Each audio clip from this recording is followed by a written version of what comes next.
አብዛኞቻችሁ የምታውቁት ሲባል የሰማችሁት አለም ደግሞ ያነበባችሁት ሊሆን ይችላል። አሁን የምነግራችሁ የንቃተ ህሊና ወይም የኮንሽስነስ መሰረት የሆነ ከፈጣሪያችን ጋር አላይን እንድናደርግ የሚያደርገን ህይወታችን ለአንዴና ለመጨረሻ እንድንቀይር የሚያደርገን በጣም መሰረታዊ የሆነ መርህ ነው። ይሄ መርህ የምነግራችሁ ከመጽሐፍ ቅዱስ ነው። የመጀመሪያው በማቴዎስ ወንጌል ምዕራፍ 6 ቁጥር 33 ላይ የምናገኘው ኃይለ ቃል አለ።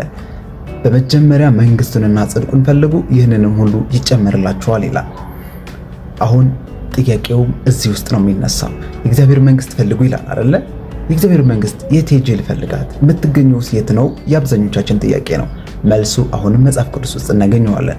በሉቃስ ወንጌል ምዕራፍ 17 ቁጥር 20 ላይ እንደዚህ ይላል። ፈሪሳውያን መጡና ለኢየሱስ ክርስቶስም ጠየቁት፣ እንዲህም አሉት፣ የእግዚአብሔር መንግስት መቼ ነው የምትመጣው ብለው ጠየቁት። ኢየሱስም እንደዚህ አላቸው፣ የእግዚአብሔር መንግስት በመጠባበቅ አትመጣም፣ እዚህ ናት እዚያ ናትም አትባልም፣ የእግዚአብሔር መንግስትስ በእናንተ ውስጥ ናት አላቸው።